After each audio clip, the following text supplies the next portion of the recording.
Chapter 15. Carter. Carter shoved his clothes in the bag, wishing he could get his head space right. This was supposed to be a fun weekend with his college buddies, his last one before the preseason games really got underway. But instead of kicking back and relaxing, he was thinking about the money he'd just shelled out to April for an abortion. $300. It wasn't that much in the grand scheme of things, at least to him, but it still bugged him. He had nothing to show for the money. April was out of his life now, but even that thought didn't make him feel better. In fact, it oddly made him feel worse. There was nothing connecting them now, no reason to call her again, no need to see her, and for some reason, that annoyed him. He grabbed a pair of shorts and smashed them into the bag as well. An iron would be in his future, but he didn't even care if the clothes wrinkled. A woman was the last thing on his mind. He certainly didn't need any more distractions or issues causing him to shell out money for nothing. As he grabbed a second pair of shorts, words from Jefferson's wedding echoed in his brain. "The two shall become one." Carter hadn't paid much attention to the words at the time, and even as he'd thought about them later, he'd dismissed them. Sure, intimacy was awesome for the few hours it lasted, but after that, he was generally happy to be going on with his life, without the woman. Yet this time, it was different, and he didn't know why. Was it because he'd felt a connection with April? Was it because of the pregnancy? He couldn't even think the word baby in his mind. A baby made it real. A pregnancy, on the other hand, wasn't. It could be stopped, terminated. But that pregnancy was part of him, his genes. Carter shook his head. He had to stop thinking about the pregnancy. His phone buzzed in his pocket, and he pulled it out. "Hey, Jay, I'm almost ready." "All right, we'll be there in 10. Don't make us wait." "I won't." He ended the call and shoved the phone back in his pocket. If he could just get out of this house and on the road with his friends, surely he could push the dark cloud from his mind.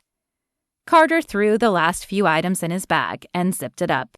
Before leaving his bedroom, he glanced in the bathroom to make sure he hadn't missed anything, and then headed to the living room to wait. He didn't have to wait long before he heard honking outside his door.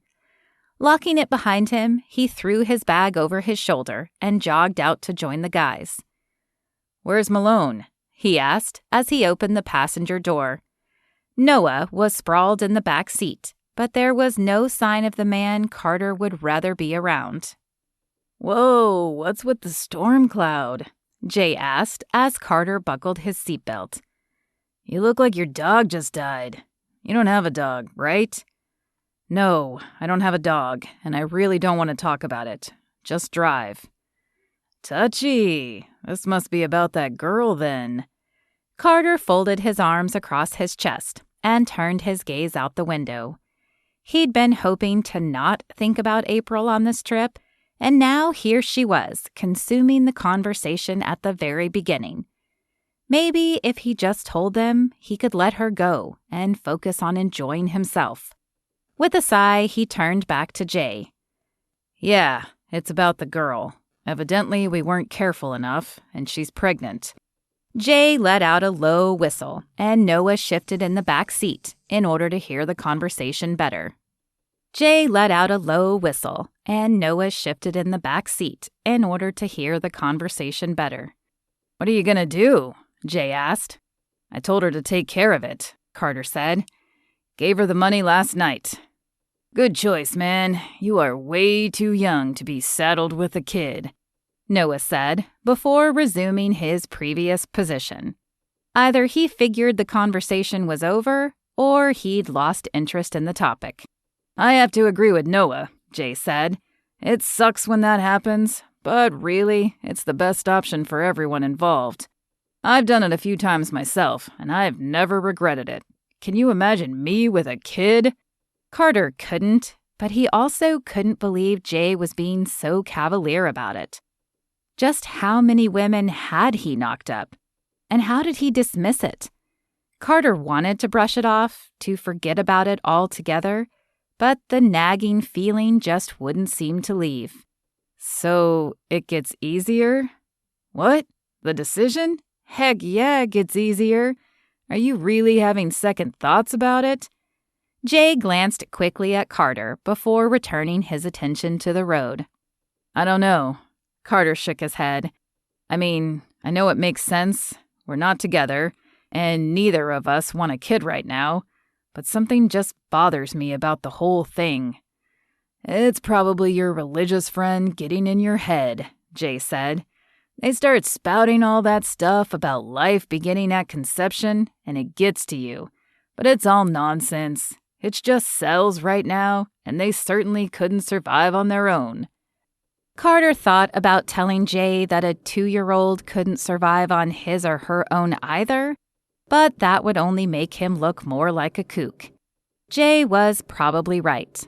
This feeling, whatever it was probably brought on by spending too much time with Jefferson. It was clear that the man was affecting his brain. You're right. It probably is just Jefferson getting in my head. Let's just let it go. Besides, we didn't plan this trip to dissect my woes. That's the truth, Noah spoke up from the back. We should be talking about how to get more women, not deal with old ones. Don't worry, once we're at the hotel, we will be surrounded by more women than we can handle. Right, Carter? Jay said, nudging Carter with his elbow. Carter managed a slight smile and a nod before turning his attention back out the window. Was this what he sounded like to the other guys on the team? Conversations like this had never bothered him, but now they grated on him like squeaky shoes on tile. A billboard of a heartbeat line grabbed his attention. Life begins at conception, was all it said. But it was enough to poke his guilt once again. Was it taking a life? Carter shut his eyes and tried to push the thought from his mind.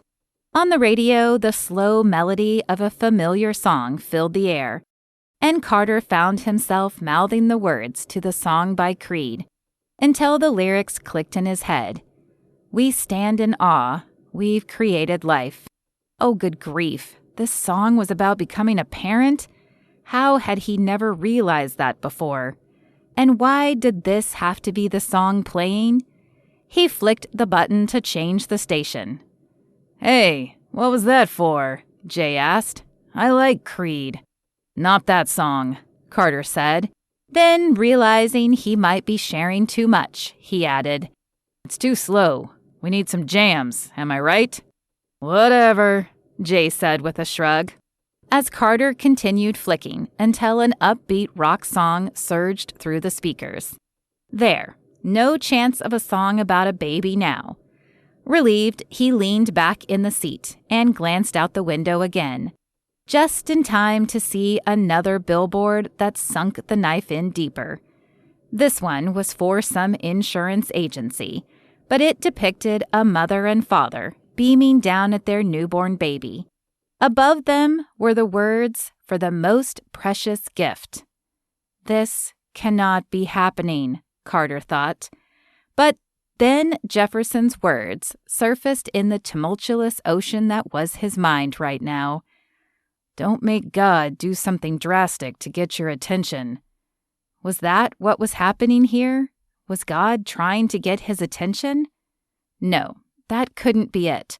Carter didn't believe in God. It had to just be coincidences.